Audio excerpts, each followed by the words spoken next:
All right. Hello, everyone, and welcome back to the Game Week 3 pod. This is episode number 9, and we are live. Currently, I have Aman, and we'll be shortly joined by Vimarsh as well on this pod. So, welcome, everyone. Aman, how has been your Game Week 2, man? Yeah, I was just saying that it's been a weird kind of week, where it's been very middling. People have, our picks have not really worked out as such, and I think the game week was just saved for me by Pedro and for you by Gyökeres. So, we'll get there how our teams did, by the way, in the week. But yeah, I mean, it's not been the best, but yeah, I'm not too worried. It just Same as the first one. Nothing very special. Nothing very special, but I'm glad we are not like kind of tanking in our like point tallies. We are somewhere around the like last week we were average. just about the average mark. Right now I'm just probably just a point or two below the average mark, somewhere around the average. So not Mhm. bad to start the early game weeks on average points. It's better than being on like a 20 or 30 pointer. But so that shows that we are kind of on track in terms of guessing what players to have in our team partly, and obviously we'll tailor our teams accordingly. But not that bad, but not very good also. Just want to check if someone can do an audio check if we are seeing, because I'm seeing some comments of. Yeah, I Um, think it was It was probably for Rishi, I me think. Yeah. uh, okay, initially. Yeah, all right. but yeah, So guys, let like if anybody else is on the stream, if you could just confirm to us whether we are audible.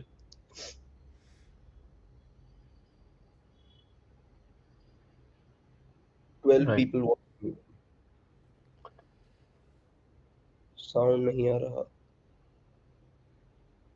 Just a moment, guys. Let me check. Yeah. Yeah, I think it's fine. It's fine. Yeah, it's Yeah, fine now. let's go. All right. We'll dive into quickly our basic housekeeping plug for FF Scout. So we've been using FF Scout tool for all our insights. The data you'll see on the pod is also going to be from the same. They've also added a pretty good feature of game week highlights where they're just showing top 5 and top 10 stats across the key metrics that we usually look at. So it's becoming really handy, and I think as the season progresses, we'll be using it more and more. Data is still at a very nuanced stage right now, so not much to deep dive or get some clear insight, but also like just to be on tap with the what's going on in the FPL world. It's really helpful. And if you go down to the description link, they are also offering a 40% discount. So this is the right time. Like the game season has just started. I mean, ranks are still up and down for everyone. It's not settled. Anything is not settled. So it's a good time to again like subscribe to it and use the most of it. All right. Moving to our last game week. Quite a entertaining game week, I would say. We also did a watch along on the last game of the previous game week, and obviously there were And the some first game, I think we did the first and last both. yeah. So, like, obviously, there was some raw emotions at the last, Liverpool scoring that last goal, and I finally learned to pronounce it's Rio and Gumoha. So, anyway, Oh yeah, and you've got to thank us for your win, by the way.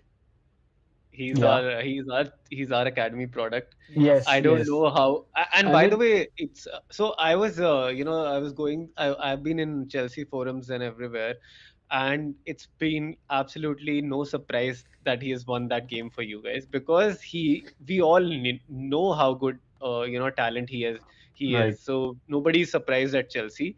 It's just that it again something which we vowed to not let happen has yeah, happened again, right. wherein top academy talent has been able, we've basically let him go like that and not been able to tie him into a contract and guarantee him a breakthrough. So but yeah, it's that's the disappointing part. But yeah, I mean, what a game. Yeah. Vimarsh, your thoughts? Any standout fixture for you? No, when Aman said you need to thank us for for this thing, I was just checking. Salah was in Chelsea for 2 years, so I was like, then you got to thank Chelsea for everything, literally. Oh But yeah, pretty much. Yeah, I think City fans got to thank us. Liverpool got to thank us like anything. ठीक है भाई ठीक Uh, yeah, and even United, by the way, we've sold a hell lot of players. Like we go back to Juan Mata and the likes, and what an impact they've had even after having an amazing impact at Chelsea. So yeah, I think I think Chelsea, we regardless of what we like, we pick any decade or any year. I think even in the current Chelsea lineup, there might be some players that are failing right now, and we'll see 5 or 6 down the line that they'll be just rocking any league, right? Salah is the biggest example. So KDB as well. So maybe like exactly everyone. yes, it's So it's like City. Yeah, what we say like in our Indian culture, right? Like you always have to visit a particular temple that like in first instance that you go successful in your life. So I think Chelsea is that first step that every player Stamford has to Mandir. take. Stamford Stamford Mandir. yeah. Mandir. You have to pay homage to Chelsea before anything else. Right, right. That could be So your let's we have a lot of our big viewers, and I think we also love going on there, watch along as well. UD sir is yeah. here. We are seeing Utkarsh also here. So welcome, guys, Yeah, and hope loudmouth you football. Welcome, guys, and we'll glad to have you here, and love to help you. And this is exactly the reason why we want to do this to Yes. get involved with the community and help everybody out together. Welcome. yeah. If everyone Thanks for joining the stream. anyone is looking for a multilingual review of football, then I think Loudmouth is the place to go. He has a podcast that does in Hindi. There's a podcast in Punjabi. There's a podcast in English. So I think you're confusing. Goloy. It's review way. Yeah, Goloy. Yeah, Goloy. So yeah, like, and but he's a feature there. yeah. All right. Anyway, let's kick back to our fixtures. I'll start with the first fixture and the surprise news that which basically triggered us to go on the live and watch the game, the Palmer injury, and obviously Pedro and Delap started together, which also triggered most of the people in making Palmer as a captain in the last minute. So, what are your thoughts? His injuries, and I think we heard that the scans are better than expected. But Aman, overall, what's your take on the game and how it panned out? So first 15 minutes were pretty nervous, to be honest, and we couldn't get off the first gear in the first 15 minutes, and we were very slow to start. And before that, let's go back to how it was, you know, how it went there. Initially, when the lineup got leaked out, I think all of us were so excited that it's going to be Palmer's favorite position where he's going to start.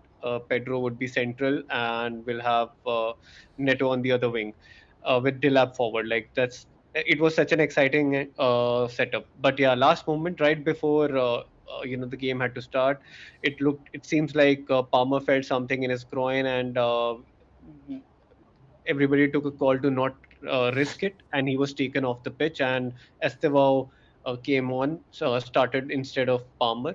The latest on Palmer is that the scans have been far better than expected. They were expecting a little bit of an injury, but it seems like it is not. So the best estimated he might actually be almost fit for Fulham even. It's just a matter of a game state and how much risk Chelsea or Maresca are willing to take with Palmer. That would they risk him getting on from the bench or maybe even start. I don't think particularly personally that he'll start. There is a very small chance that he might come off the bench, but most likely I think he'll be back in the next game week, which is game week 4. So it's a very short term injury nonetheless. Yeah. Coming to the game, it was first 15 minutes we went down. It was an individual brilliance by Paqueta, who scored a worldie. uh, some people say it was unsavable. I think a top world class goalkeeper could have actually saved it. Sanchez couldn't. and then we equalized, and then again we almost went down right before it was adjudged offside by a very slight margin. So that gave us some a skin back in the game, and thereafter I think we hit top gear and there was no looking back. And I think West Ham don't have the lungs to play the entire 90 minutes at the moment. Their performance seriously dropped in the second half as well. So Estevao had a brilliant first half and an impact. He was there with an assist for the Pedro goal. And yeah, I mean, the attacking depth showed. So if you give us space up front, Chelsea attackers are gonna destroy you. That's my takeaway. So glad that we were able to overwhelm West Ham.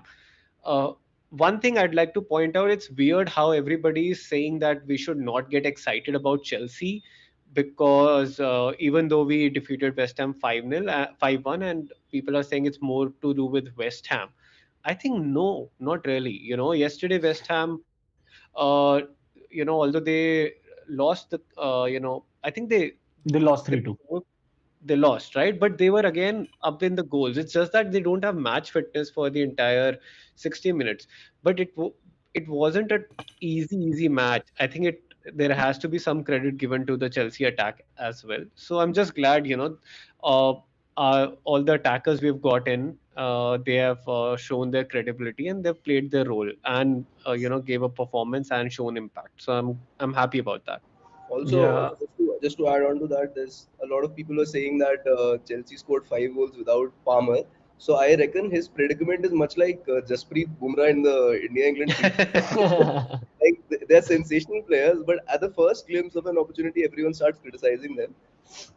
But apart from that, I think Chelsea are just unstoppable. They may lead goals, but I think they even last season towards the end or in the middle, I think throughout the season they scored a lot of goals. They had a lot of chances last season. If you remember our first a couple of pods also, they had a lot of chance. It was just about like kind of finishing them as well. Like they were high on all the stats, and I think they're doing it now. 5 goals is, I mean, West Ham is not in the best of forms, but considering they were Hmm. 1 down and then coming back and scoring 5 goals is, I mean, awesome. Yeah. I think I Pedro think returned, but Pedro return was on the cards, and I think people who trusted him, doubters are Yeah. surely believers now that he can also has a ceiling of 15, which is, and he looked like he could get more, right? And that's Yeah. the best part of that particular game. So obviously, with or without Palmer, I think Pedro is surely a standout pick from that Chelsea lineup is what we got on, and obviously West Ham can be a defense that we can target as well. Now, other fixture, I think many ruled out Spurs winning against City, but they never realized what's the history between these two clubs, and Spurs always get better. But overall, I think Spurs really controlled the game well. I mean, the presence of Palinia, he was obviously in among the DEFCON numbers, but his presence obviously made City work so hard, and they could not break to their midfield. And Brennan Johnson, Richarlison, I think they had a fantastic game against them. While City with a slightly changed run up to the game, I think Reinders was playing deep, very not so similar to how it was in the first game. The setup was quite different from the first game, and then Eight Nouri going off injured quite early. I think the dynamics of the game kind of also played into the hands of Spurs. The City was kind of set up to the expectation of what Frank had thought in, and I think his tactic were on point when we look at the game in hindsight as well.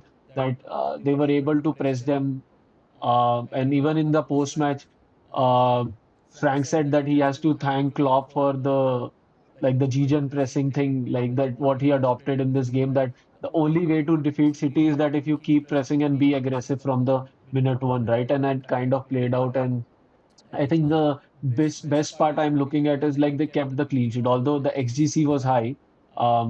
Suraj is not here, otherwise he would have like commented that they'll Spurs will still concede. But I mean, back-to-back clean sheets for them, I'd say all positive signs for them. Any thoughts you guys have? uh, I I think they played well here also in the first game also, but again, I mean, 2 games. Let's see in the next game if they concede or not. I mean, they're definitely on a good roll, and the manager is good. And I absolutely I was in the underestimation train as well. I kind of like I didn't underestimate him. I didn't pay too much attention to Frank also in Spurs. I thought they'll be all right, right? But I think they've started off all guns blazing and kind of look unstoppable right now. Who's on top of the table? Are they on top of the table right now? I mean, it's just 2 weeks, but still.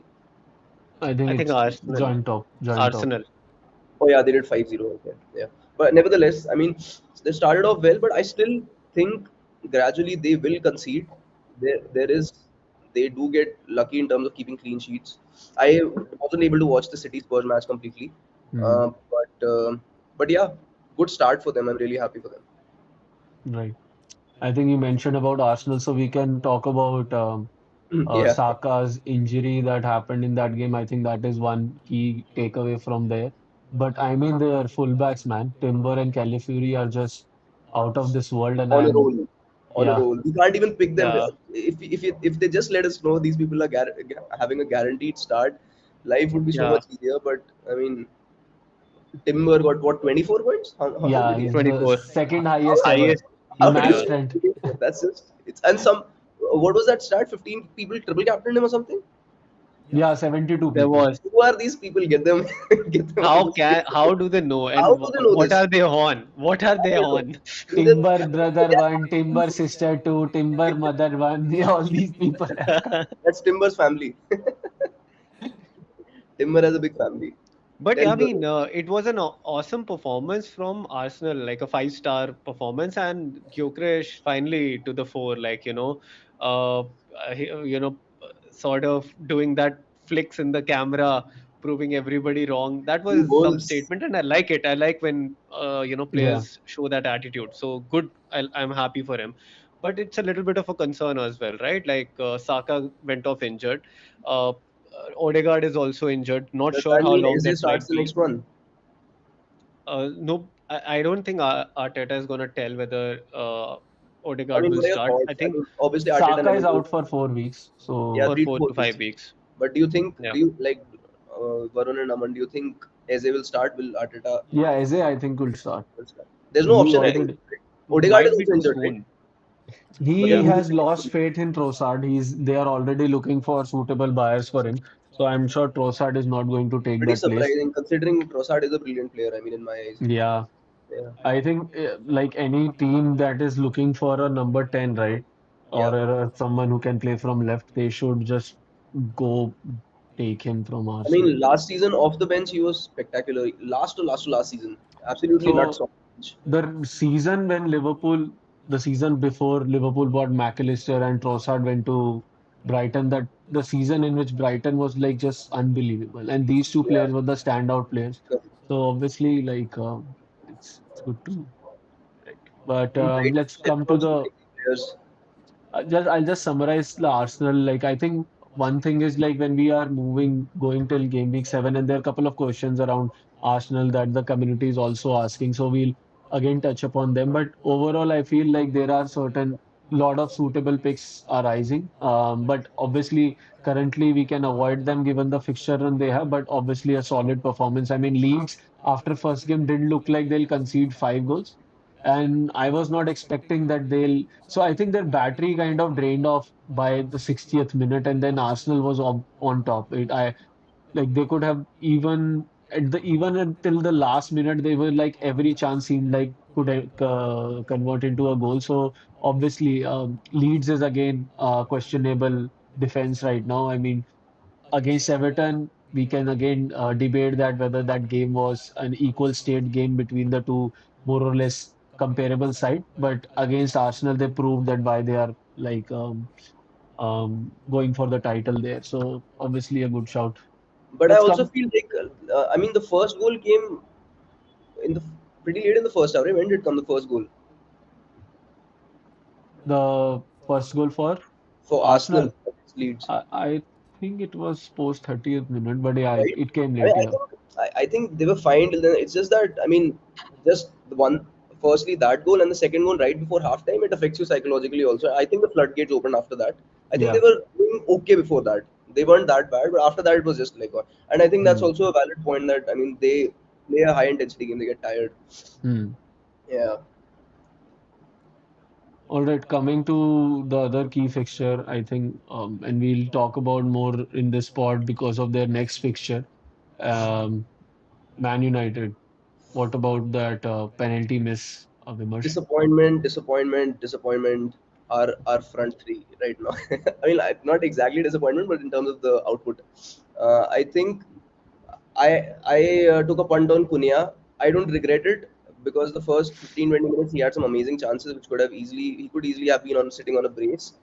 And again, he's had good chances, and surely they're going to convert sometime soon. And that's the reason why Cunha has risen in price now. Everybody's thinking that now he's got to return against Burnley at home.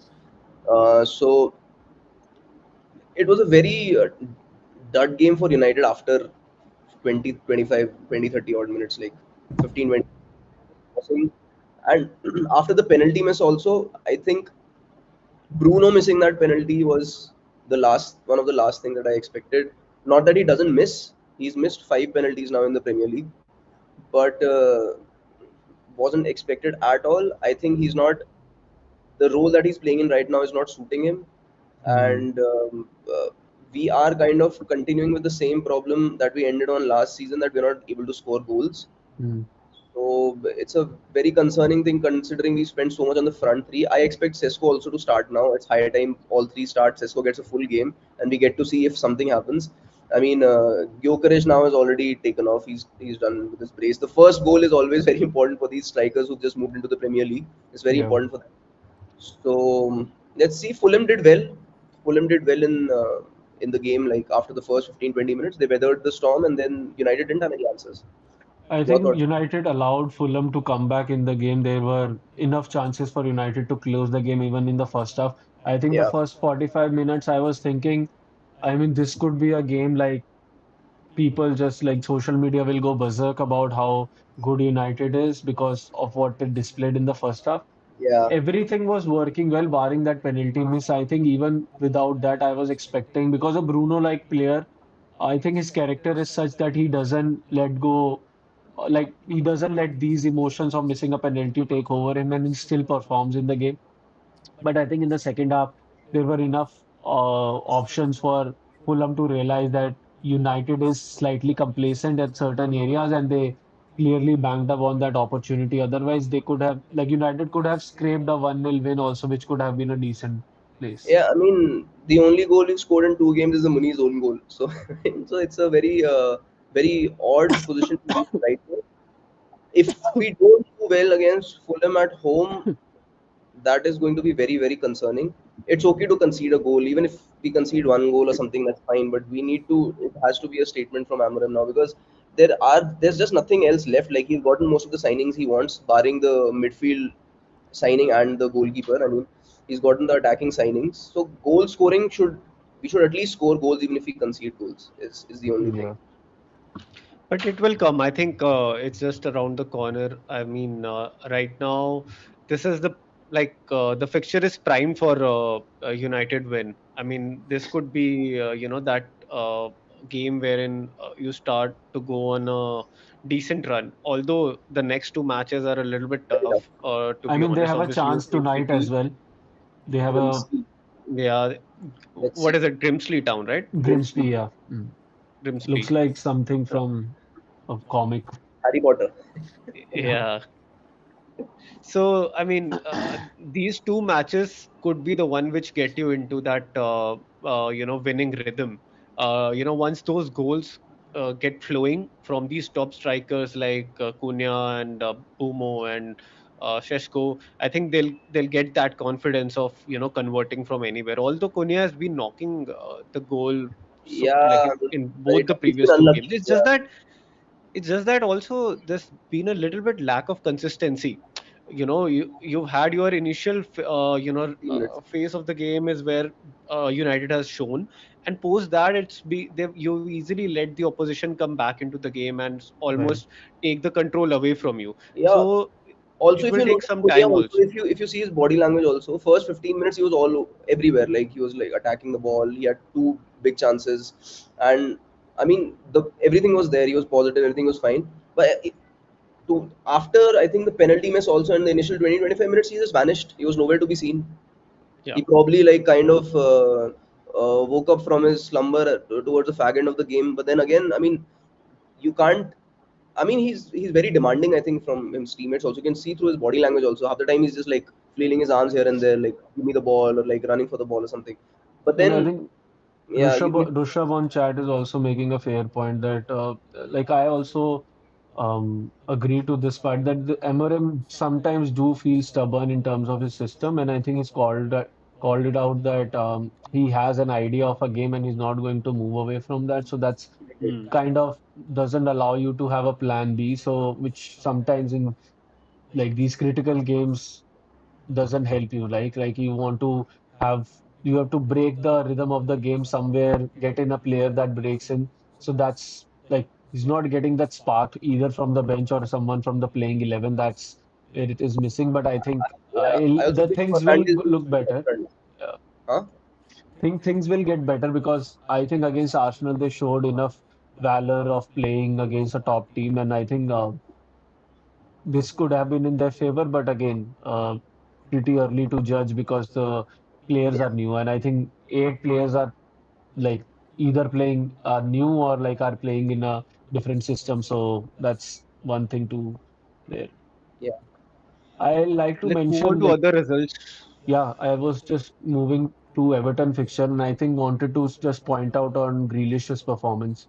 I think he yeah. Yeah. has crazy freedom right now.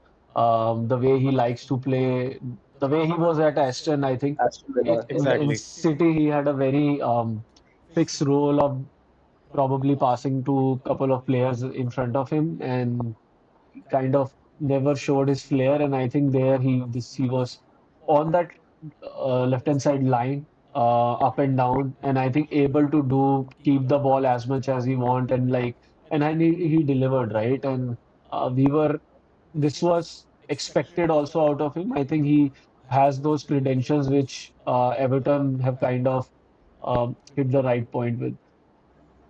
yeah. I also think like in general, like Grealish going to City, some players are they don't generally sometimes fit in systems. Like you can reckon them to like actors. You must have heard sometimes people say he's a director's actor, right? So some people perform well under some directors. Similarly, like some players will perform well under certain systems and managers, but he definitely didn't. So I think a free flowing role might be better for him. Let's see. He's gone on loan, right, to Everton. Yeah. But I think there'll he'll be be a fine. I I think think they'll he'll be buy. fine. He's easily the best player in But the I team. think I feel it's yeah, I mean he is a talismanic player and he thrives in a system wherein he is given the control and he can carry the ball and create those chances. He wants to be at the center of everything, and I think he will suit that Everton team because they required that kind of a player. And it's interesting how Everton they've recruited as well this time. Good recruitments in good players. NDI is there, and then they've got Grealish now, and then Tyler Dibling also they've signed, and KDH has also gone. So it's a this was lacking last year, wherein last 2 years rather, where their forwards were just not working. Finally, I think they have some sort of a goal threat. And Brighton again not impressing. Rooter not even playing. I think he was unfit, so not sure uh, what's the update there right now. I think we'll have to wait on how he's whether he'll be Yeah, able to start or not. But Brighton's start has been very Bad. mixed unexpected, and we mixed. we always take them to be a team which gives fight to every team. So it's not that.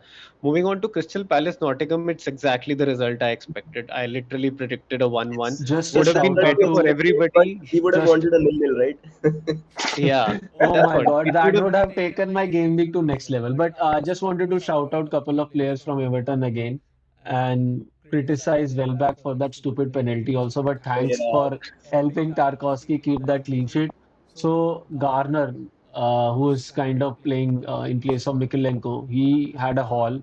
He's got DEFCON in both the games, and he also contributed in this particular match. And then the other player being NDI was being spoken about, and I think he delivered. I was doubting him whether he could do that or not. So I think one thing is for sure that Everton, some of the players who kind of replaced are doing their job. Might be taking those minutes out of Mikalenko if he keeps on that performance. So just a call out for that. A lot of players to keep on your watch list or just to monitor in general. I think I'll they I think the only it's the next game week which is decent now for Everton. After that they have a little Yeah, bit of a tough run, so maybe we revisit them once their easy run starts. But yeah, it's an interesting team at the moment. Burnley surprised everybody and helped us all managers who shown faith in Dubravka and or Steve. I had Steve Dubravka was on my bench, but a lot of should managers have. actually were playing both. So good signs from Burnley as well. They're not probably somebody whom you can just target, although it's definitely a target for when they're playing the top teams. Then Brentford again, some a team which were almost getting written off in game week 1. They came back, and Damsgaard is in a interesting playing an interesting role over there.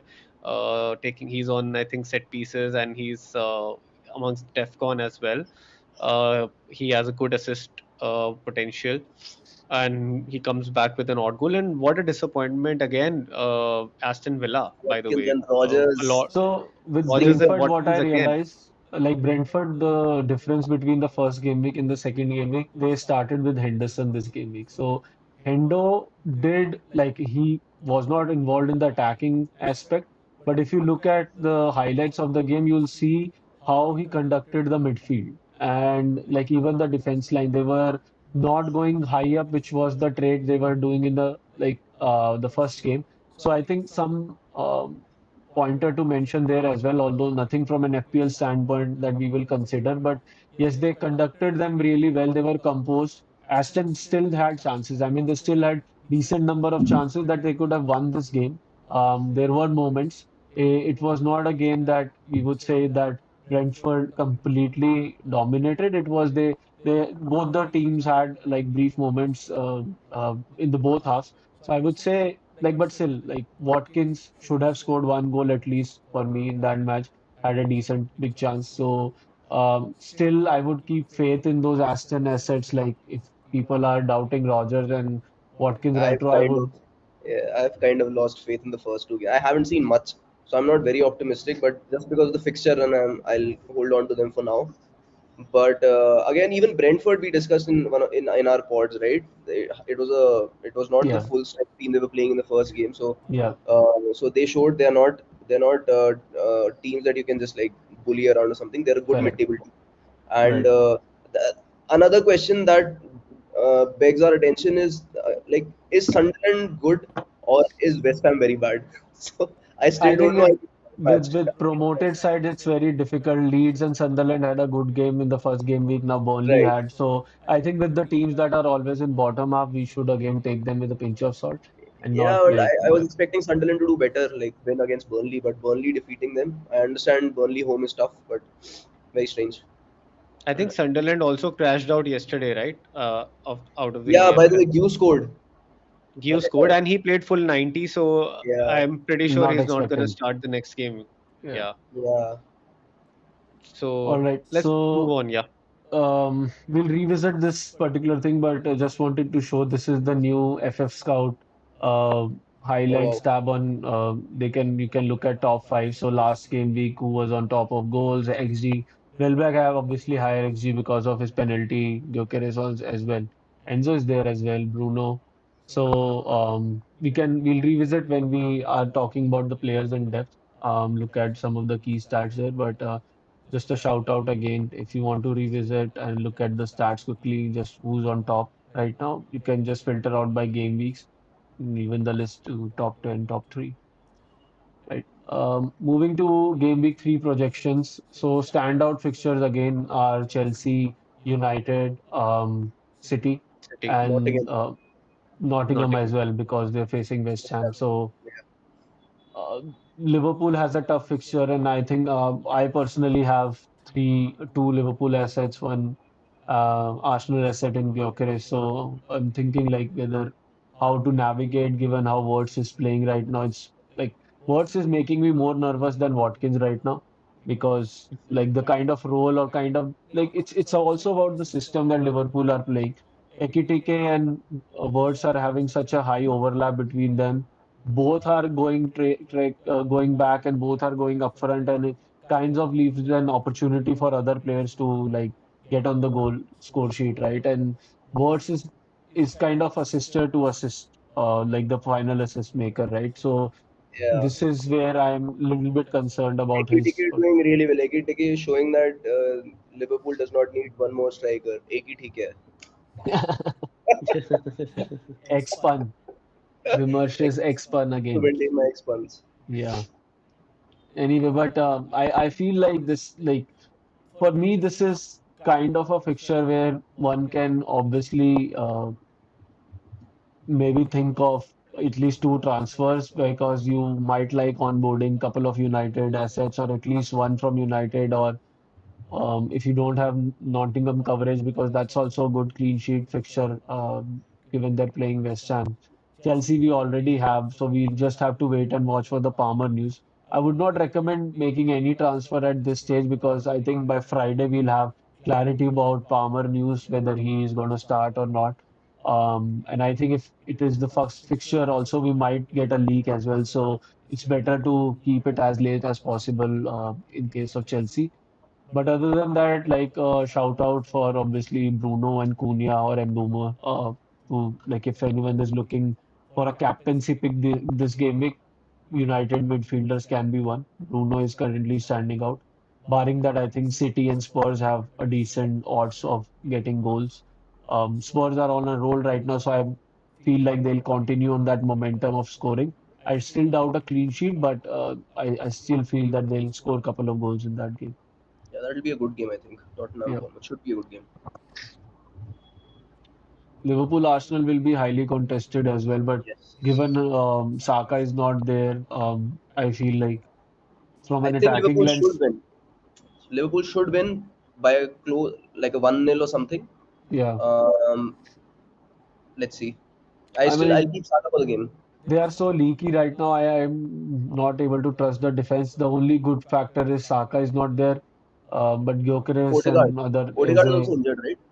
Let's see. I think he'll be fit for the game, or could be. He had a. I think it was nothing related to his playing foot. It was more of a shoulder injury that Okay. he got. Yeah. Okay. Okay. Let's see. Aman, anything that stands out for you, or maybe we can proceed. Yeah, I think we will have all these discussion when we come to the captaincy pick and a few transfer dilemmas. So we will cover this. But yeah, I mean, I think clearly there are four standout fixtures which we have Yeah. mentioned. I feel Tottenham Bournemouth could be a little bit of a cagey affair. Yeah. Bournemouth are not, some a team you can just roll over.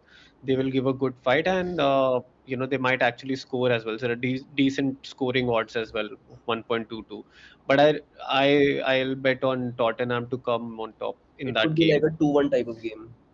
Correct. Yeah, Yeah. Something that I'm interested is in City Brighton, although City has shown some mixed form, to be honest. Like Tottenham, they were just flat. So whether they come back strong against Brighton, and Brighton being in the kind of situation they are, where they're not able to score, uh, will they be more open and let Haaland and the others score a lot, or whether again City will find it a little bit tough to break Brighton? I'm not fully. I'm sort of on the fence on this fixture. I'm not able to convince myself whether Haaland is a must-have for this game week or not. But that's my overall thought. We can discuss in detail in the yeah, next part. yeah. I think Aston Crystal Palace is also similar to how you mentioned about Spurs and Bournemouth. It could be one of those high goal scoring as well because both teams like playing each other. Watkins likes playing Crystal Palace, Sark likes playing Aston, so could be an interesting affair as well. Right, so just to capture, and obviously this will help us in covering whatever has played out so far. These are some of the dilemmas that we are seeing the community is talking about. People are a little panicking about. There's some stuff that we've learned obviously from this. So we'll keep it similar to how we went about in the last pod as well. I'll try to ask it them in a rapid fire manner and expect you guys to probably answer briefly, or maybe if you want to elaborate, we can obviously discuss in detail. So probably start with Vimarsh. Thoughts on Bruno? You have Cunha, I know, but he's been playing deeper, and does penalty miss play into your mind if you wanted to go for him? So is he a good pick still? I think so. For Burnley, you can have him. It's just one penalty miss, and he's definitely not comfortable in the position he's playing because I don't think he'll get too many DEFCON points against Burnley also, but I could be wrong Yeah. again. So he's a fine pick for now, but I seriously feel they should push him a little up front to just like increase United's attacking output and It's find. very difficult right now in United. They've got some amazing, forward playing, players in there, and Bruno doesn't have a favored position. So I mean, I was on another I was listening to review Goloe podcast, and Dhruv was saying that maybe the best solution is to sell him and get the money while you can.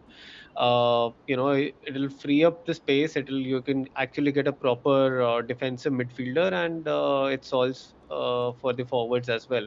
Already I think Mount is getting some minutes. I don't know whose minute he's going to take off, right? Whether it be Cunha that he'll play instead of, or whether he'll be brought against Sheshko as a false nine kind of a role.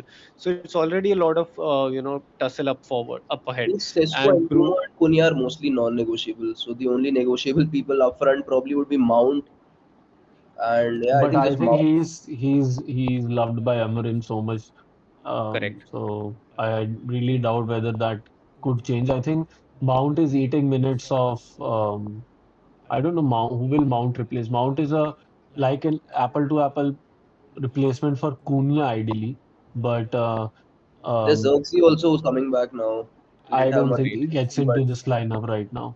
not right now. But yeah, he'll definitely continue He'll minutes once be that cup player. I could he's feature like it'll be today. interesting to see what lineup Amorim plays. I I think think if Sesko should be given minutes in this particular round to probably if even if he gets a goal or so, I think he could probably start the next game. But again, yeah, that's a trade-off with them. So like yeah. in nutshell, I think Bruno is still a keep. You can hold him. Penalty miss happens by chance, but he's still a good pick. He's racking up those DEFCON points, and can imagine if that penalty had gone in, it could have been a 12-point haul for Bruno and This would have could been a have been totally different conversation today. discussion. Yeah, like I people would have would had have a like much named more him on the smiling captaincy face. right now. Yeah. A lot of people have Bruno, so Yeah. yeah, Yeah, if you have Bruno, you have to captain him. I think having Bruno for this week is sorted. I mean, you don't have to worry probably for a transfer. Like that's a differential Bro. already, and you just go with it. I think he has a decent floor.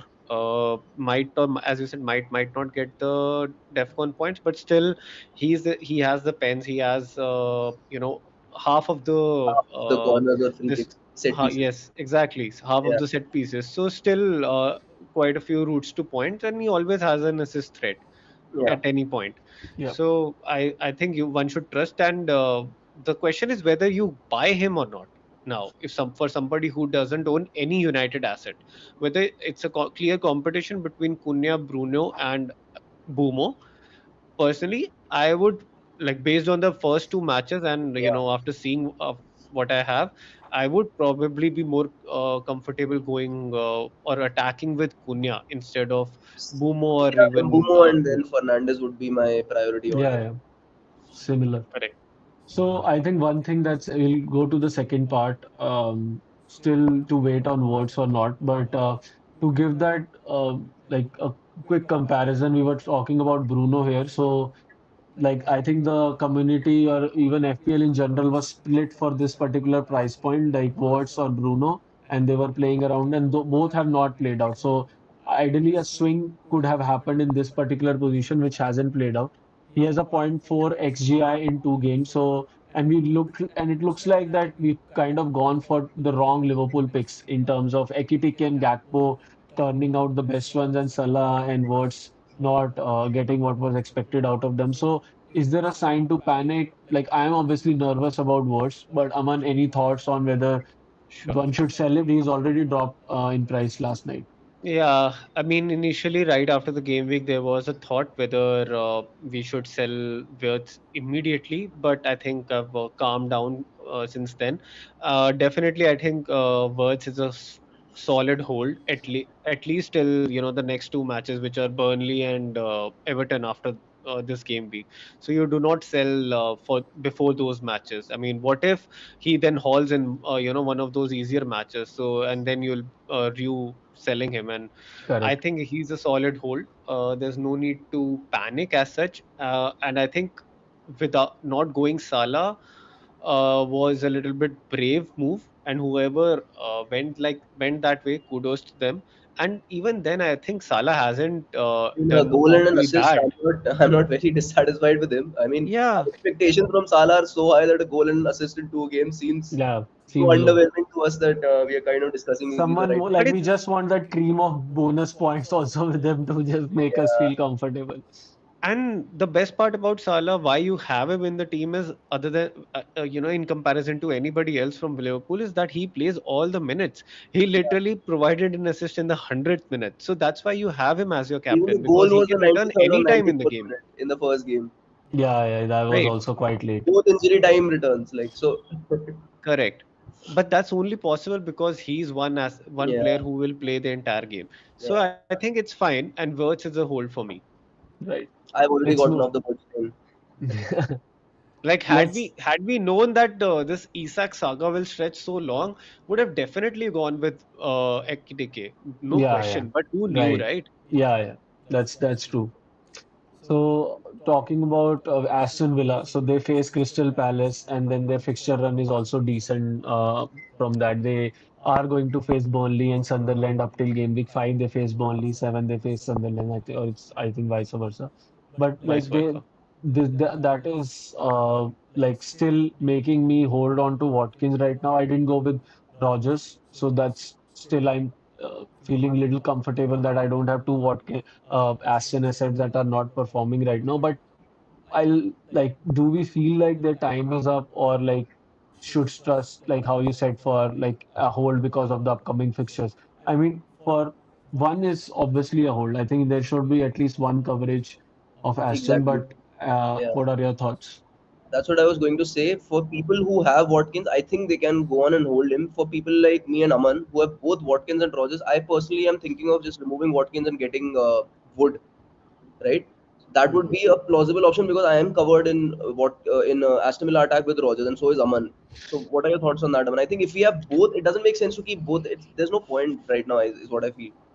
Also, but I'm not sure whether Watkins over, like, I mean, Wood over Watkins is a major upgrade, really. For a team like Chelsea, it's easy to score 5 goals against West Ham, but will Nottingham Forest also score 5 goals? No, Not so sure. no. Also, there is a asterisk mark with Wood. If Nuno is no longer the manager at Nottingham Forest after this game week, his minutes will be in serious question. Yeah. So we don't know the formation which the team will play from the next game week onwards, and who will be the favored striker. So I'm not so convinced whether I should just make a transfer for Wood this game week over Watkins. I don't feel that the upside is that high, Mhm. Then considering all the Watkins uncertainties around Nottingham Forest. Watkins is playing Crystal Palace, who are not leaking too many goals right now. But Watkins has a decent record against Crystal Palace. I'm not, or I might Rishabh be is wrong. seeing Yeah, he has. Watkins and Rogers. So, So like Rishabh is mentioning, like words to Endoy could be a good move, and I think I also like that as a shout. He's kind of playing that Elanga role, what was expected out of him, a goal and an assist in first two games. So even if someone wants to keep um Watkins, I think Endoy is also a good shout over there, if someone is interested in going there. sure. So West Ham are clearly looking leaky. Yeah. Which other team are we planning or thinking about targeting? I don't know. Burnley, Burnley for sure. at least for I away think, games. yeah. At least for away games. and I don't know, looking at all the low table teams like Leeds, Sunderland, and Burnley are definitely there. And apart from that, West Ham is there, but I don't know. Nothing else apart from that comes to mind straight away. Like having a very leaky defense. I mean, sure, you would target all the the newly promoted Promoted team. teams, Leeds is one to target for sure. Sunderland also I would target. I mean, yeah, correct. I wouldn't go against Sunderland. And there are certain matchups like Brighton could be one. We are seriously thinking that City might Wolves. You actually could target Wolves. perform very well. Yeah, and Wolves. Yeah. So these are the few of the teams, but it depends, which uh, game week you have, which kind of a matchup. I mean, I What's also next? like we'll just combine the next question also, like thoughts on promoted team as well. But if I talk about who I see like probably in bottom five right now, given if West Ham do not change Potter sooner, then I think they'll be surely there. I still am very contemplating whether Brentford will come like that last match will be the same theme that we'll see moving forward also, although they still feel defensively sound, but I think they'll be also one of the team. But I think Leeds, Burnley, and Sunderland are still very unpredictable, and I think there can be any game, like if your asset is against them, you can still believe them. I think I was doubting whether I should captain Gyökeres against Leeds, and you guys kind of pushed me into doing so. And I think that was a right move. Like a team that has been promoted, a team that has been fighting for the title, there is still a wide gap between such like teams, like, and their overall character still differs. You can expect the team, like a champion team, to still fight back in any moment of the game, whereas teams who are like just promoted, they kind of drain out in the second half. That's what we've seen. They probably start with a very high tempo, but they haven't like shown anything else. But in terms of any standout picks, have you seen like any cheap enabler coming? I know for defense we already have seen Burnley can deliver on that regard, but anything from Sunderland, Ballard had a amazing performance. But But any I think other he's recently injured a little bit. okay. I think he's showing up as injured. So I mean, again, not sure whether he's a buy. Also, I'm not too keen on making moves for newly promoted sides as of now. Somebody who really interests, as we also mentioned just a while ago, is Endoy from Nottingham Forest. And if I think, and before that, we did mention that a lot of players from Everton are on our watch list. If Mm, they say, for example, Grealish starts to score goals as well, that would make him a serious 6.5 midfielder consideration. And something which is still moving is Tottenham. I think if, for example, Tottenham are able to sign a right side winger, that could Savinho. move Kudus to this. Like Savinho, exactly. That could move Kudus to the central 10 role, and that will elevate him as as an amazing FPL Yeah. pick. So Savinho. the thing is that we are in that week of the transfer window, which is the last one, and there are a lot of transfers that could happen, and they can have serious impacts on the teams we are considering buying players from. So right now I just feel it's weirdly a lot of players are also injured. Uh, we need to make a few transfers, but at the same time there are a lot of moving parts. Maybe the kind of players we get, they might not perform down the line. So Yeah. I am almost in a flux and a wait and watch kind of a Yeah. situation right now. We'll talk about the best midfielder options, but if we're talking about transfers, Strand Larson if moves to Newcastle, he could become an instant pick, right? Like they're going with the third bid as we speak right now. So and they play Leeds next. Gordon is in like red card, so and doesn't need to prove match fitness. Also has already played 2 games for Wolves, so like a fair shout. And I think people who already have him could be They'll be rejoicing. excited. Yeah, they'll be They'll excited. be excited.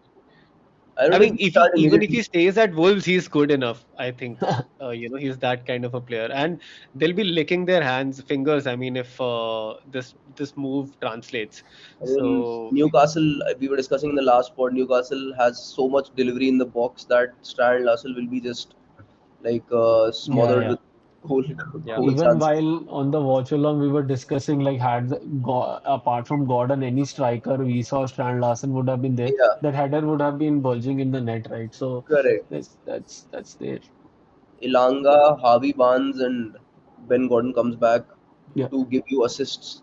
Or, I mean, but maybe- something to monitor. I think even if that transfer goes through, say it's almost towards the end of this deadline, he will not even have any practice. But they do not Session have with a the team. striker at all right now. It's fine. They can play Barnes for now. Willock. Uh, yeah, Willock they is Murphy is have there. also Willian. there. They They have can get in Murphy is Murphy there. on the wing. Osula. Yeah. Osula came on for Gordon. He can actually start. I So don't know why Murphy uh, doesn't play more. I mean, like, I think he should come now that Gordon's injured for the like not injured, like out for the next few matches. Yeah, I think Murphy now he'll be playing. sensational form. Can be a but I good think he's punt. Elanga is playing in Murphy's role, and Elanga Yeah. has actually had a good goal threat in the Yeah. last two matches. Yes, he did. He's Yeah. played well, but yeah, I mean they will have solutions, and Strand Larsen might not actually work out. Say this upcoming, he might come from the bench, or Hmm. best case scenario he starts, but it's not a surety. Yeah. Nonetheless, it's something interesting to keep a tab on. He instantly becomes a 6.5 million option because Newcastle have a great run ahead. Yeah. Now, for someone who has either Saka or Palmer, our next questions are primarily for those. So, do we rely on the other assets of this team? Like maybe if Palmer is injured, Estevao could get some minutes, but again, the injury seems to be very minimal, and he might, as Aman covered, he might feature in game week 3. But obviously, a lot of people have Saka. He's a decent ownership. So, any straight round picks that you have, or like any shout outs that you'll have to like to give in the similar price point or maybe lower that people can go in place of Saka for like let's say next 3 weeks. Ramesh? Nothing. Yeah. See, Nothing. I'll just start this conversation. So clearly, interestingly, what has happened that all the premium midfield picks have actually gone out of the window. You don't Right. have Palmer, you don't have Saka. You're not so keen on bringing in Bruno Fernandes. So the best you could do is bring in somebody who's and also words. No, everybody has gotten cold on words, so he's not being transferred in specifically for again. And why would you against Arsenal? So the only picks remaining are 8 and below. That leaves us with Cunha, Bumo at 8 million, and the 7.5 picks. And amongst the 7.5 picks, I think probably the best ones are Semenyo at the Hmm. moment, around 7. And then right after, you have to probably go to Crystal Palace for Sar, Hmm. or say Kudush, right, at 6.5. So I'm not able to see a clear long-term pick at the moment, and that's why I'm almost thinking of even saving or rolling my transfer and not even making a move for Palmer. He might be back next week, right? And Cunha, although he's a proven player, he has the pedigree. He can also provide me a captaincy this week, but again, they have a tough fixture next 2 weeks. So why do I have to? And Palmer will again come back and have a great Right. fixtures with Chelsea. So it's I a might also serious go with Palmer. consideration. What do you do? There's not Yeah. a clear cut pick unless you're making two transfers. You're trying to bring in Haaland, because Saka or Palmer would let you do that. So you could go with, say, a 5.5 sub 5.5 pick or a 5 million pick, and Haaland up top for, say, Gyökeres or Watkins. Watkins, right? So I think one of our viewers right now in the chat, Edwix, he shared his team, and he has Saka and Gyökeres in his team, and Saka is Hmm. injured. He already has Palmer. Oh, sorry, he already has Haaland. He is on a non-Salah draft. So what do you do for that kind of a draft? He has the player that everybody wants. After Haaland, I think right now it's Ekitike. But again, you would not want to move for Ekitike A against Arsenal. Two, if Isak comes, you the minutes are not there for Ekitike. You have Saka injured, Gyökeres is playing against Liverpool. What do you do? You have two free transfers. So it's a very difficult situation for somebody who already has Haaland. I would suggest maybe looking at what future moves you could make, and makes and transfer in somebody like Kudus or Sar right now, because I think they can definitely perform against the the other teams that they have the fixture against, and save the other transfer, and not try to hurry in this situation. If you not have a if you want to make a transfer for either of Palmer or Saka, I think the clear answer has to be Cunha. I mean, or Yeah. say Mbomo or Fernandes. Some United asset is somewhere where you can think of moving. But then Other United option is also has tough fixtures after that. exactly. So it's So not a straightforward answer. yeah, I think I would recommend like if you have Saka and Gyökeres, Wood and Cunha is like just an optimal transfer for Yeah, next. You can exactly. use it for like Cunha is also a season old, like he's a fixture proof yeah. player, But could I mean, they have fixture. City and all after this thing. Like After again, you can even pivot him later on, but that's could be a place that you rotate. Otherwise, the team is solid there. So Um, Edvix's team is really interesting. He already has Bruno Fernandes as well. oh, So then do he, you so go double? Do you go then double I United would then in the highly midfield? recommend getting Cunha because then you are already like close to a free hit team. Yeah, but what do you are you comfortable with that team next week? Again, United playing City. no, I'm not. Yeah, And I think it's Chelsea after he's top 10K Hendricks is right now. playing He's saying he's top obviously he 50. Luckily, has he's to top be. 10K He now. has got the team. You should be telling us what to do, man. Please tell us then. Please give us a Yeah, Anyway, little. so so let's interesting. quickly cover this section. We've already spoken about Timber and California. So obviously, right now, like a mix, like you can obviously punt on them, but they do not have fixture. But I think if they play till game week 6, surely Timber and Califury could be in our squad, and barring Gabriel and Saliba, we can have them as an alternate picks for in our team for sure. Looking at the DEFCON again, this is a similar question from last week. So we are already seeing like players hitting DEFCON in both the games. Van Dijk, Tarkowski, Senesi, Lacroix, all are hitting DEFCON. And if you look at Tarkowski, he kind of has two clean sheets already because he got DEFCON in both games. So like there is obviously an upside. And if you are hitting those right players in your team and obviously in the right window, it's key there. So a lot of people like Bruno obviously kind of saved himself because of his DEFCON and ended up in 2 points. Otherwise, it could have been a really bad game for the ones who captained him or even had him as a point in the team. Then Anderson also delivered, who was kind of picked primarily for this DEFCON thing. And in both games, he had delivered. I know people played him in this particular fixture against United, and he delivered on those. So I think the DEFCON wave, I'm liking this. Like there is another point outlet which can obviously help you differentiate and pick those defenders. And even like it, like you can avoid looking at those only two pointers in your squad because some people like the minimum floor has become four floor for a lot of players right now. So there's obviously a thing to look out there. Yep.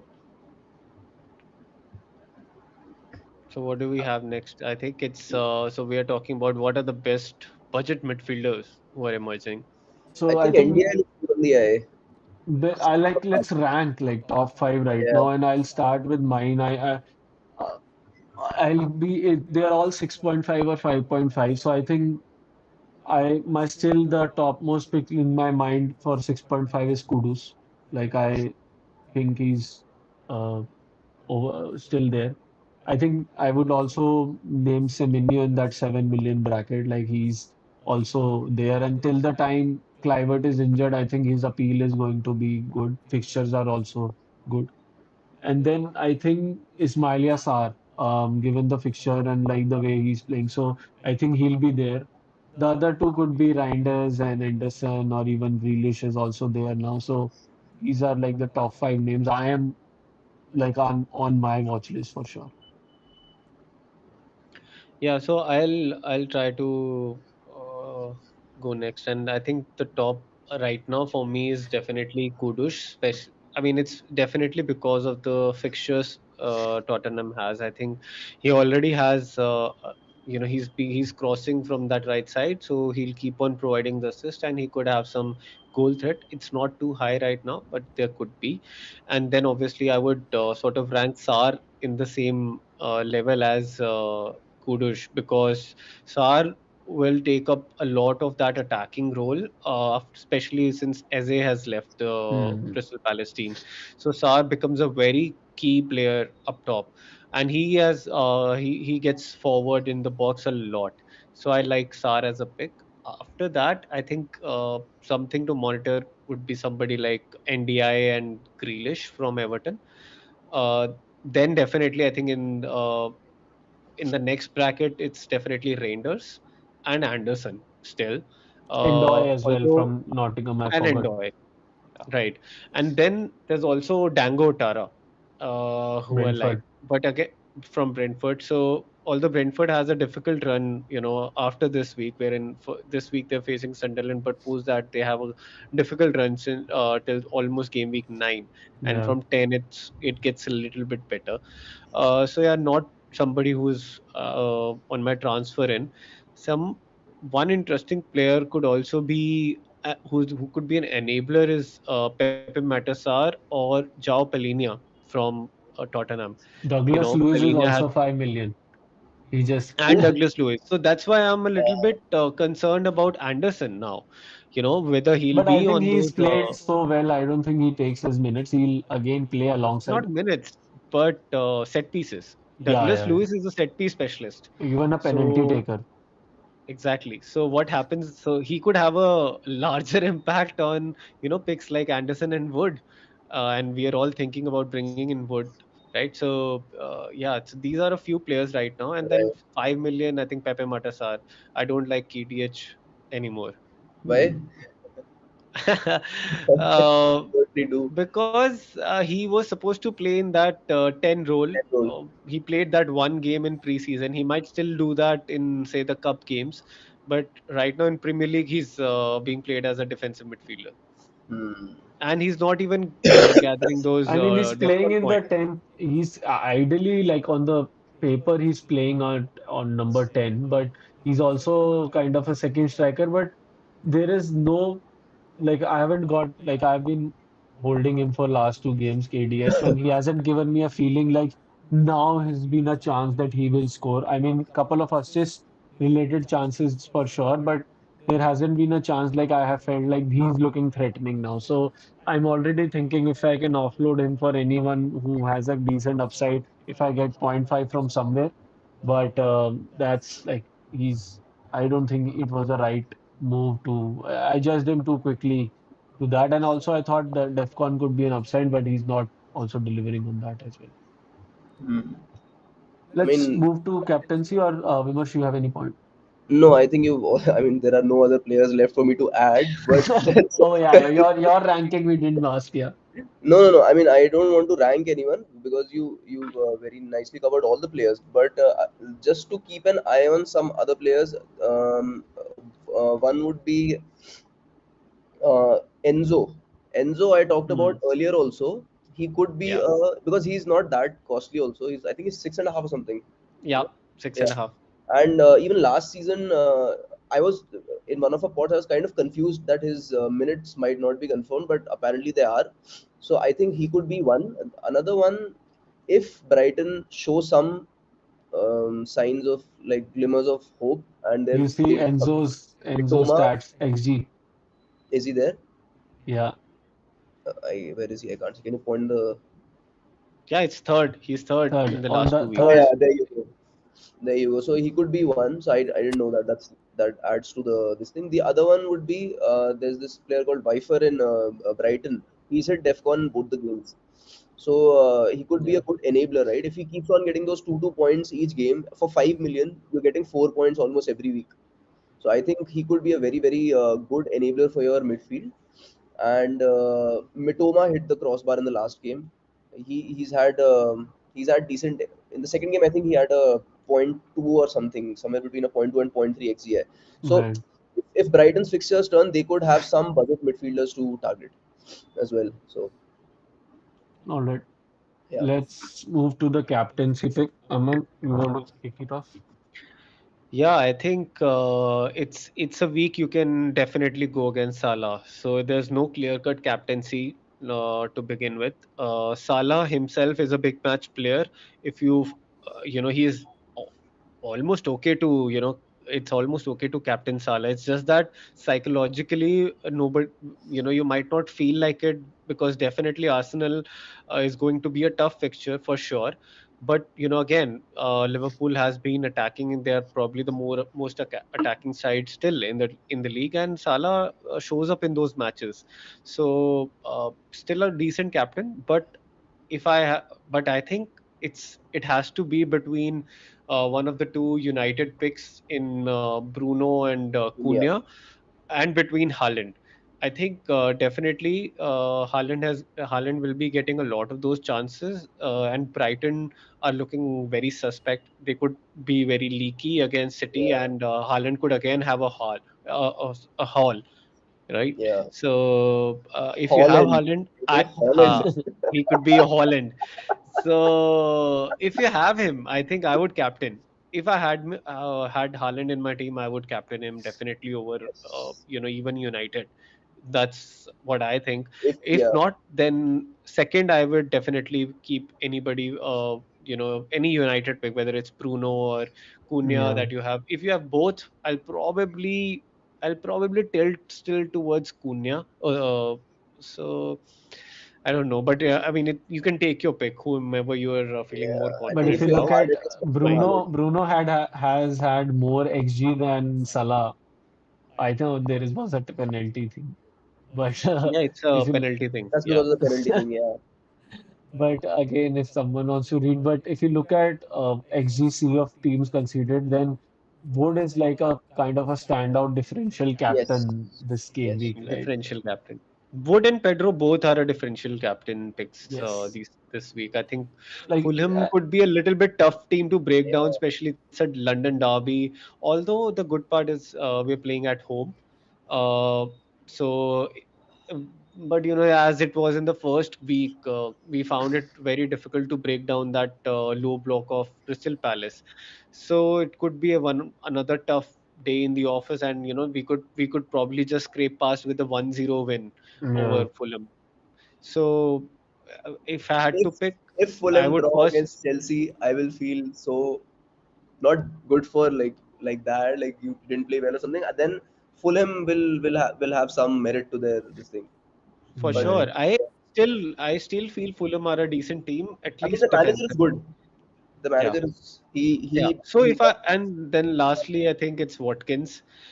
They've not shown anything that we captain them, but yeah. they are there. I mean, he's always there in the conversation. He's a almost a premium player in our team. So, but I'd probably rate uh, Wood and Pedro above Watkins in terms of captaincy. So for me, the ranking is sort of Haaland, then United pick, then Wood, then Pedro, and then Watkins. I mean, looking at what we have, looking at the first two game weeks worth of data, I think Wood should be absolutely on top of all these. Like considering they're playing West Ham, and that's what I feel. I don't want to undermine his chances of scoring goals against them. I definitely think this is going to be Nuno's last game in I mean, Forest. in the I you think never know. so. There are some murmurs around like he was not happy with certain transfers being delayed or like Nottingham not being active in the window. But I think with the given recent introduction, the things are settling down. So like it could be anything. Like there are a lot of times that has happened that a manager has a on and off relationship with their owner. But let's see how it pans out. But he's been heckled in the press conferences for no reason, man. Like Yeah, I saw a um, press conference of his. He said he's not going anywhere. like He, he was like, "Ki, what will you do? Ange is coming and all those." Like they were such a direct questions to him. But Yeah. which is sad for a manager It of is sad. Saturn. Like, yeah, it's weird how disrespectful and insensitive reporters can be sometimes. So my I mean, ranking would they be won't okay. like nobody will try to do that with say Klopp, Slot, or Pep ever, Bullying the but manager. just the fact that, and even Amorim, right? Like it's just that he's a Wolves manager, so they're giving him I shit. mean, it's I all saw this about the reel somewhere bites. where this girl was saying that when somebody asked Amarim about Bayindir, how his eyes turned this thing became like this evil sort of person. She was like, Garnacho definitely got this thing hearing from him. I don't want to be at the wrong end of Amarim. Like his eyes turned like they dilated like those Right. psychopaths. No? So yeah. Right now, let's my ranking would be again. I would prefer a United captain next game week, then Haaland, and then third would be Chris Wood for me also. Vimash, you want to Hmm. give a Vimash. top three?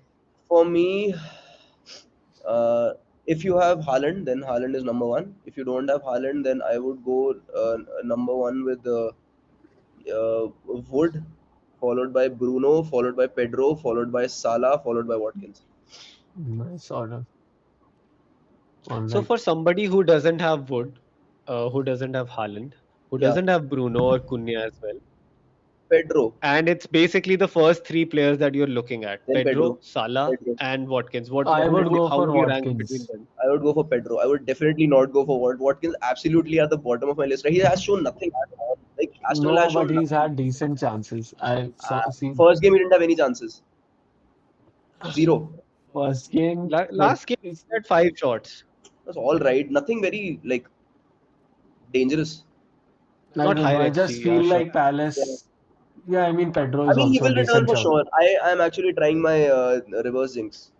Okay. So for me, I feel like Pedro is a better Yep. like if I'm not going Salah, I think Pedro could be a better pick than Watkins because Pedro will now have pens as well. Since Cole Palmer Hmm. might not actually play this game, so he will be on penalties. So that adds Oh to his yeah. appeal, Edwix is and saying he's Watkins scoring two also within a week. playing in that Yeah, role even where I he feel could so. score He's most underperformed effective. his XG, no? Hmm. Would be like he'll obviously score like something next I game. mean, So I'll be very happy. It's not like I won't be. I have him I'm in my not team. taking. Yeah, I don't know whether he'll be in my team though, but I won't captain him.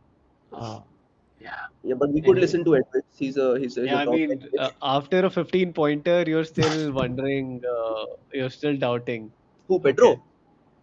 Yeah. I don't doubt Varun, Pedro. I was talking to Varun. Oh, Yeah. okay, okay, no, okay, okay. no, I'm.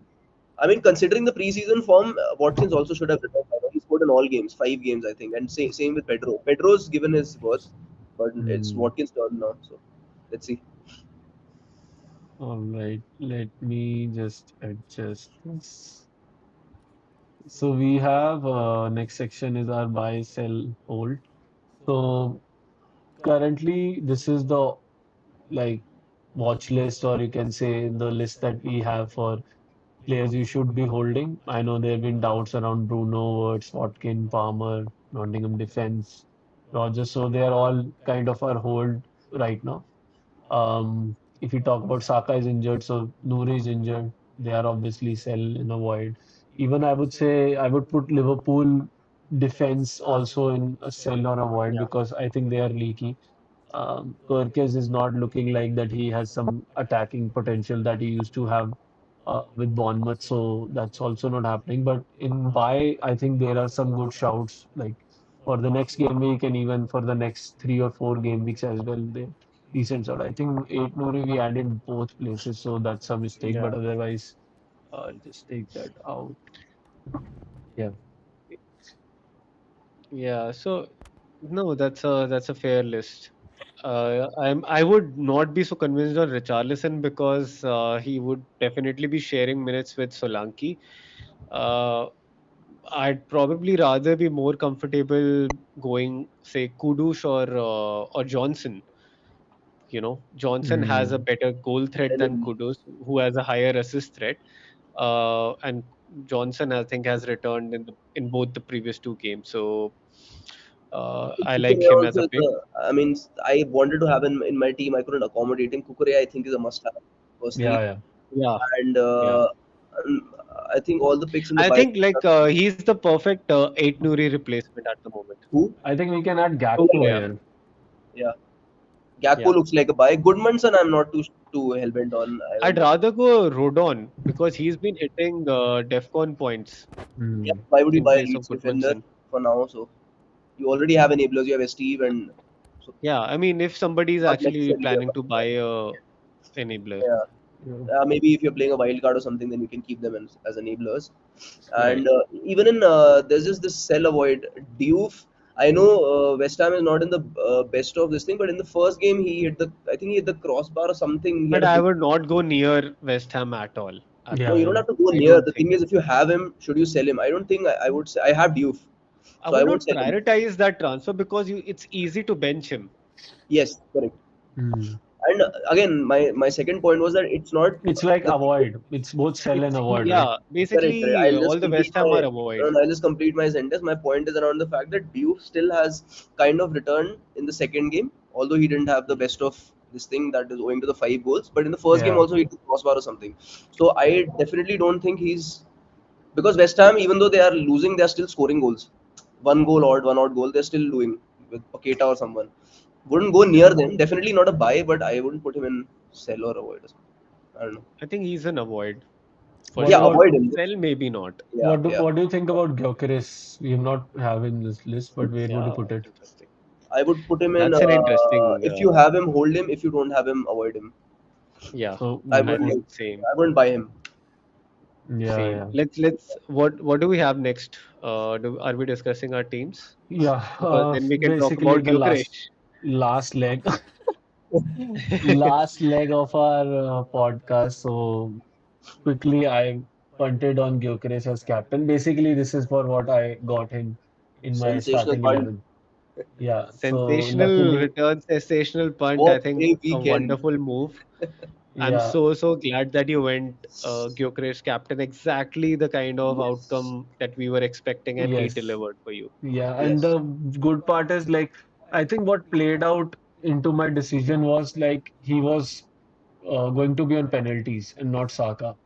So, like that kind of made me sure. And then, but the moment Declan Rice had that ball and he was standing up front, I was like, No, but I no, was pretty man. sure he was gonna hand him the ball. Like he didn't look Yeah, like he was No, gonna take it. Yeah, I was he's like, done that before. dude, Actually, he's yeah. done yeah, that You have to before. protect the penalty taker. So yeah. So that's there. The only regret I had, like my last minute, I made Romero as my second bench and I moved Richards up to the first bench. So that's the only Yeah, um thing.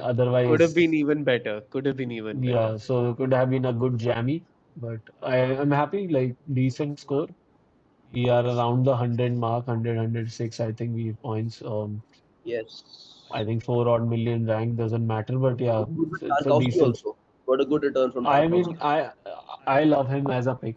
I don't know about anyone, but I feel like I don't know whether he'll be in my team in game week 4 or not. I'm thinking of Right. maybe selling him into Kukurea because he's even better. Like he's getting Yeah, you those attacking points. returns. Yeah, Or it could be Murillo leaving my team, but Murillo, the good part is he has decent fixtures still, so I can hold him. But Tarkowski could be leaving my team. Watkins or Words could be leaving my team. Palmer, I don't think I will sell for this game week. yeah. I'm Like not sure. obviously, first of all, for everyone, my initial thought is I'm hitting free hit this week. I'm not yet. I've made a draft of a free hit that we've already uploaded on our social handles, but it could be like I make two transfer, which could be I get Wood somehow and I downgrade Palmer to someone, or even downgrade Watkins and Wirtz to Cunha and Wood. So that could be, and like Cunha would be my captain again. So and could like Watkins or Gyökeres is again what I'm thinking, but I feel like Gyökeres will still score against this Liverpool lineup. I'm not biased Hmm. against my team, so that is why like he looks like more of a scorer than Watkins to me right now. And again, not Correct. many people have him right now. So again, as a differential punt could be there. So For That's sure. So your plan is to either free hit or make two transfers, or yeah, just single transfer. two transfers for sure. Like I will So you get are two picks. I think Wood is decent for the upcoming run. Yeah, And then Cunha, I can even rotate even after like Woods. Like if Palmer is injured, like we get a news that Palmer is not playing, then the life is easy. Then I'm not free hitting. Then I but will we be have sure. the update that his is not a serious injury. He's likely to Because be back see, by it's the the next first game. fixture. It's the first fixture, right? So it's okay for us to No, kind I of mean, delay. why I'm saying is that you're not even talking about transferring Palmer out. I think you what you mentioned is Wirtz What and Watkins. Gyökeres or Watkins and Woods. Yeah. So you're okay selling Wirtz before Burnley Everton? Yeah, because I can then make a move for Ekitike in the Burnley game. yeah. I would also like to have Gakpo and Ekitike, or like I, I personally am. Because I I mean, will I'm have like it's not like want I to won't have a restructure this. transfer and there won't be any better transfer in that game week. And even people would be buying Liverpool assets only. Yeah, I'll take out Salah and get in Gakpo and Ekitike and put Haaland up front. Is what I'll do soon, but I don't know when. Anyway, we have a section where we're discussing this. This is Aman's team, 52 points. Just Yeah. I think you had a green arrow or He's Yeah, right it on the was a average. very small green arrow, a 50. 2% improvement on the rank, but a green arrow nonetheless. So I'm yeah. glad. I think yeah, simply because Pedro Porro clean sheet, and I think more than that, it's because of the Anderson Defcon points. Anderson. Yeah, Yeah, it's just those 2 points, extra point that I got, and I'm glad I had him in the team, and he looks good for Defcons actually. So he'll continue to be in my team, and he'll consistently keep on hitting those Defcons as well. Pedro came in, Pedro with his 2 assists. So he gave me those main points. I mean, right now I am also in a situation wherein I don't want to sell Palmer. Also, I am not so keen on selling Wirtz or Watkins. I Yeah. might even hold for all I know. It would mean basically Agbadu or Anderson coming on from the bench. Or I would rather bench Steve against United and play Agbadu from Wolves, But you who's want to playing get one Everton. United asset at least, or it'll be a role? I mean, I'm not fully convinced at the moment whether I want to go there. Like, I like the idea, as you said, that maybe I vacate Wirtz out, I get Cunha, and then I change one of the forwards. I don't think I want to change João Pedro, and then it's Watkins again. See, what if Watkins scores a goal and an assist or a brace? So Then again, it's then difficult again, to you'll bring have anybody else. will you have funds like if you take out Watkins, like we'll do that match when we move to the last bit where we have a planner in place to calculate that. But what I was thinking was maybe moving out Palmer and he's you injured. like Palmer could be some mid-budget enabler and Gui can be your Ekitike is Would would Ekitike? I mean, I'll have to. that is So what that I'm would thinking mean, for the game week four or four-ish. Yeah, four. yeah, that would mean some 6.5 mid. So I could actually do like SAR and Grealish. Ekitike. Sar would be nice. Sa Yeah, so what you are suggesting is something I can maybe just get SAR for this week and not even do the Ekitike move. Right? And because I want to wait for what happens to Isak. If Isak is there, he's the clear pick. Yeah, I mean, you will Mm, not want Ekitike then, and I don't right, want to right, right, right, right, jump the right, right. trigger right now before game week 3 deadline on Ekitike. Yeah, my bad. I Also missed that. because he's playing Arsenal, so I don't think it will be that free flowing a game. right. Mm, yep. So maybe I just Um, make a move for. so I could actually just do. Edwix is saying, why would he play four at back? It's because Palmer got injured. He had to, it auto-rotated. He's not planning to play four Yeah. at back. Uh, yeah, so it would so more likely thing to happen is maybe Palmer out more Hmm. than, I mean, as much as I hate that. just because I would want to have I would not probably prefer playing both Akbadu and Anderson up in my Hmm. defense and rather play Wirtz and say another midfielder. So midfielder could be Cunha in place of Palmer, or it could be Sar in place of Palmer, with a view to get say Ekitike or Isak in the next few game weeks. Right. Vimarsh, any thoughts? Again, my team has a massive overlap with Aman's team. The only thing is, Giu came in for me, and yeah, I mean, nothing much. He only had, I think, Anderson was the difference here, right, Aman? Yeah. Yeah, so he gave you some good points. So that's the only difference. I think we have 2 points. And Cunha, this could have been a very different game for me if Cunha had returned. But yeah, we survived for another game week. Let's see. But are you using your free transfer? I am not thinking of using my transfer for now. The only thing I can do as a transfer would be Watkins to Wood, is the only thing I am thinking or contemplating on. But I'll captain Cunha for this game week most likely, and I'll just get Konsa probably in from for Steve. Konsa from Aston. Yeah, I mean I don't have any other person on the bench, so Oh, okay. yeah, there's Diouf only. So Right. yeah. All right. So before we jump into the final section, so I have a free hit draft that I'm currently thinking, and let me just quickly share that as well. But anyway, just before I share, like your thoughts, is it viable to play free hit? I know we've discussed it multiple times, but what are you thinking, Aman? Like, have you thought around it? I know I've tried convincing you guys. But like if you see from what I'm thinking right now, like this would be my setup. I've spoken about it on the shots that we just put out today. It will be Vicario. Like I'm going with most of them are home fixtures, so that gives me some confidence. Again, Bruno captain, Cunha, Sarr again against Aston Villa is as a decent record. Kudus, Pedro, Wood, and Haaland, like the three most reliable strikers. I know Ekitike is also one, but again, I'm just playing with the fixtures, so it could also be like a good combination to go up with. And then Kukurea is there. I have a cover of like Nottingham. It could be Cells also because it's they're playing West Ham.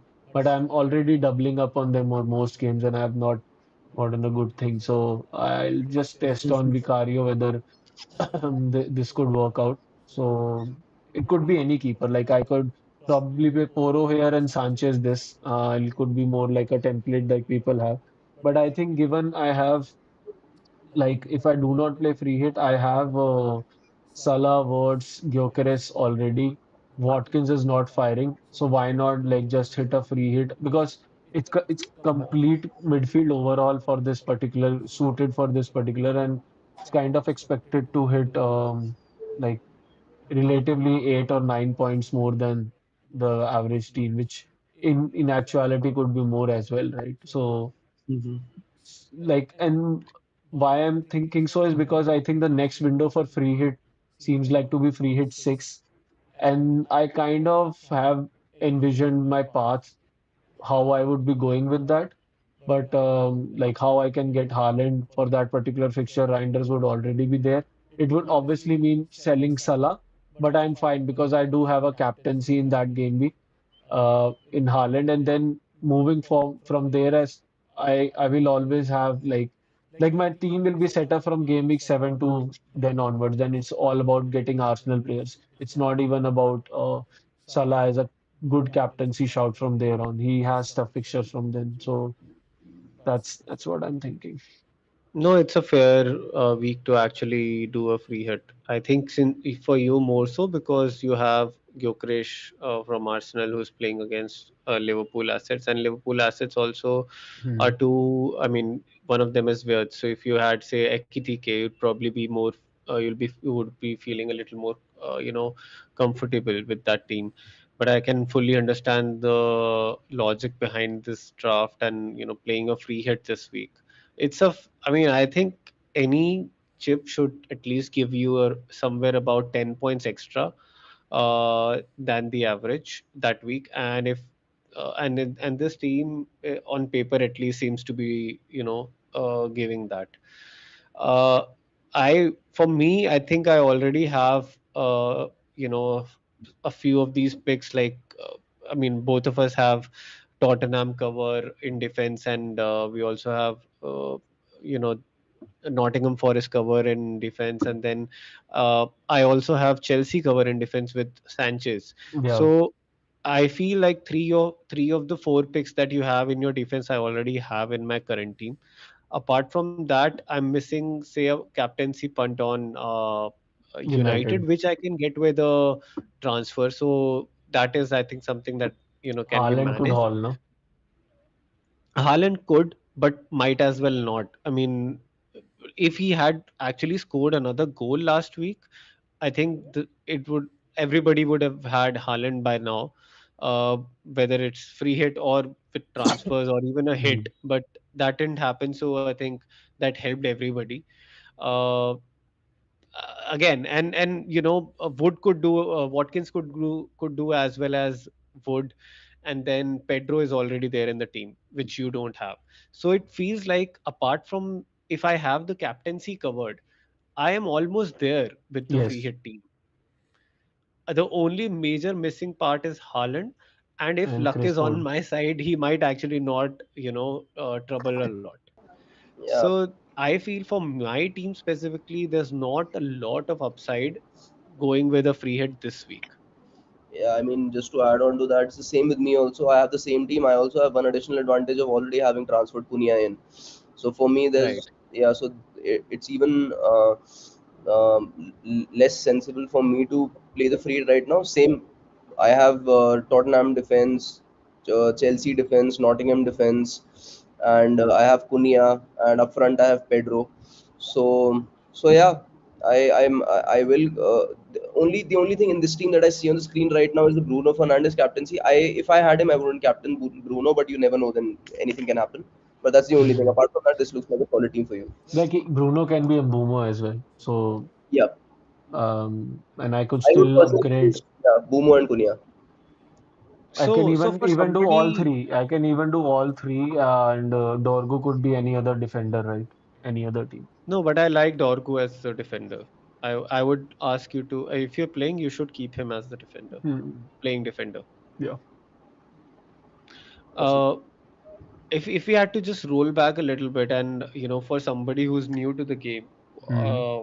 how and when should one play a free hit versus a wild card versus a bench boost, in general, if we have to just discuss that, and if we can bring up the fixture ticker to sort of have a discussion on what places are the best time, or which are those windows when we can think about playing one of these chips.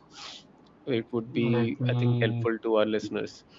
yeah, let me look if we have a fixture on this spot. But I can obviously point fixtures quickly on our screen for everyone to look at. Let me see if we can get it to Game Week 12. So we have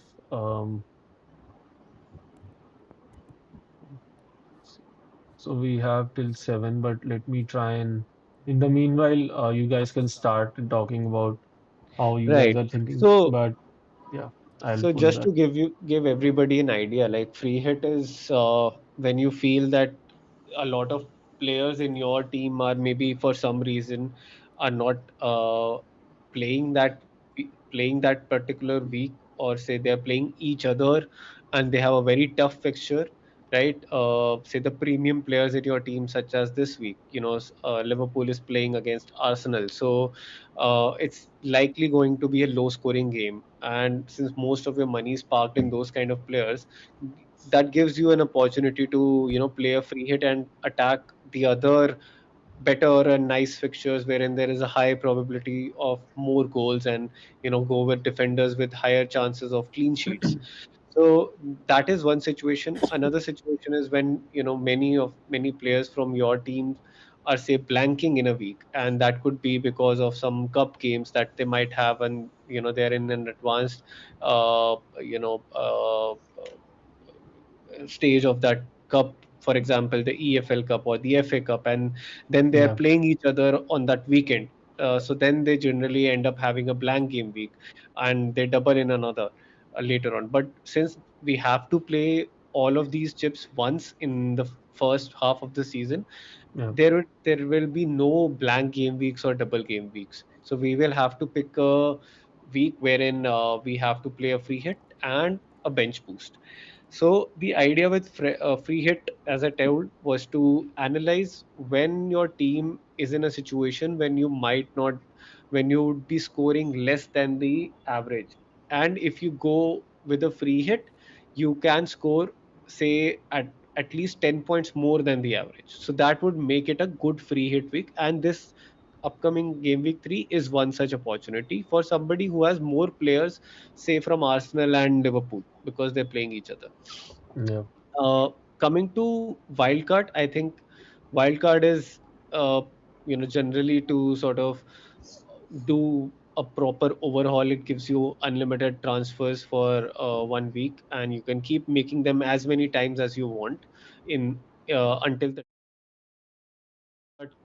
keep on changing the players and getting them in, uh, and it helps you reset the team for situations when a lot of teams, or say a few of the main teams, are going through a change in their fixture run. Say for example, we will soon enter a phase after game week 6 when Arsenal will have a good fixture run, and right now a lot of managers don't have a single Arsenal asset in their team.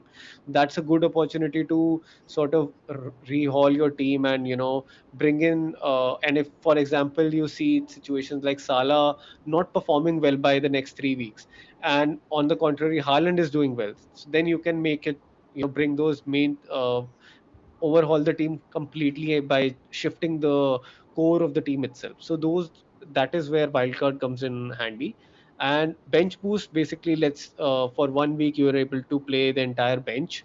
All the bench points will be counted in your score, and the obvious explanation is that you should pick a week when your bench also has a decent run, and there is Mm. a good chance that combined, like basically goalkeeper and the other three bench players combined, they can get you at least 10 points from the bench. If you Right. think there is a week, that's a good enough week. So that's a general outlook on the chips we have this time.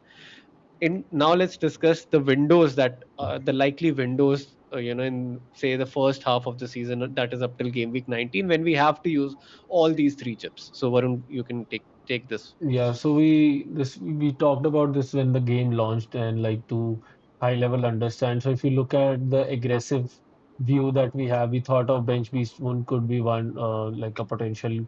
Lot of people went with Bench Boost 1. Bench Boost 2 was also even considered, let's say, just to have one additional information and then go with that.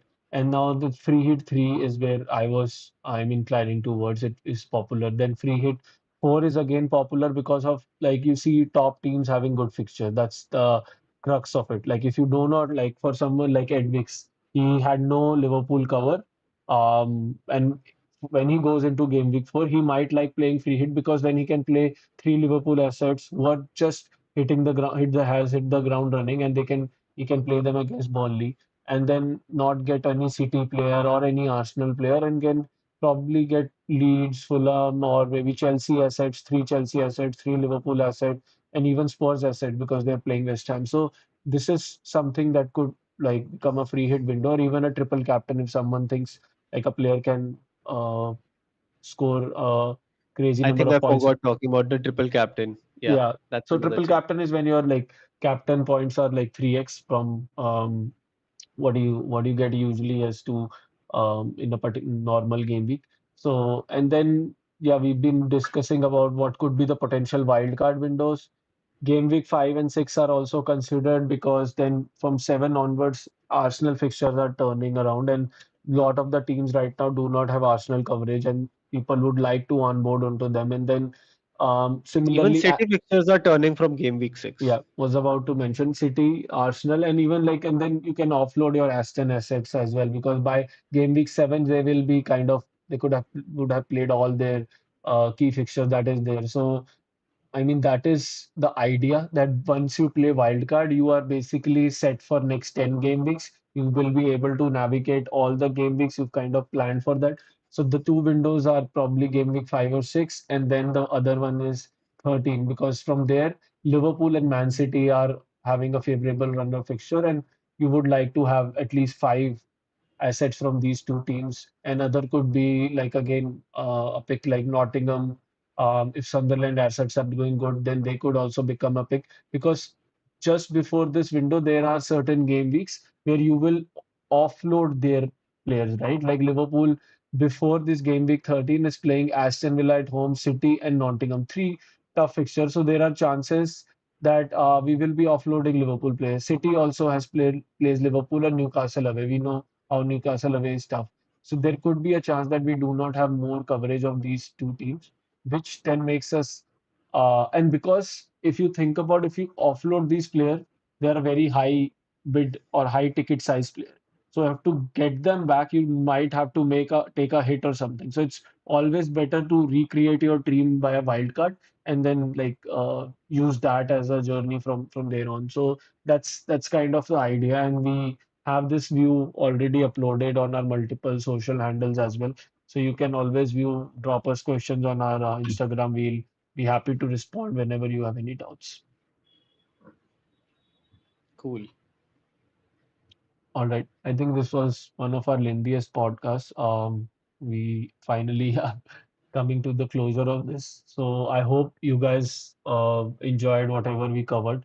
We tried to basically hit every pointer that's been discussed right now in the community, starting from injuries to what are could be potential picks, whether transfer makes sense or a chip use makes sense. So hope you like the content. So please help us in growing. We are growing really well on YouTube, and keep supporting us by subscribing, and also hit the bell icon if you don't want to it. We'll be podding every Wednesday, covering the next upcoming game weeks. And during the game week also, all four of us, Suraj was not here unfortunately today, but he'll be back with us in the next pod, and he'll be dropping some content, his final team selection video as well on our YouTube and shorts. So watch out for our space, and thank you so much for joining. Thanks a lot.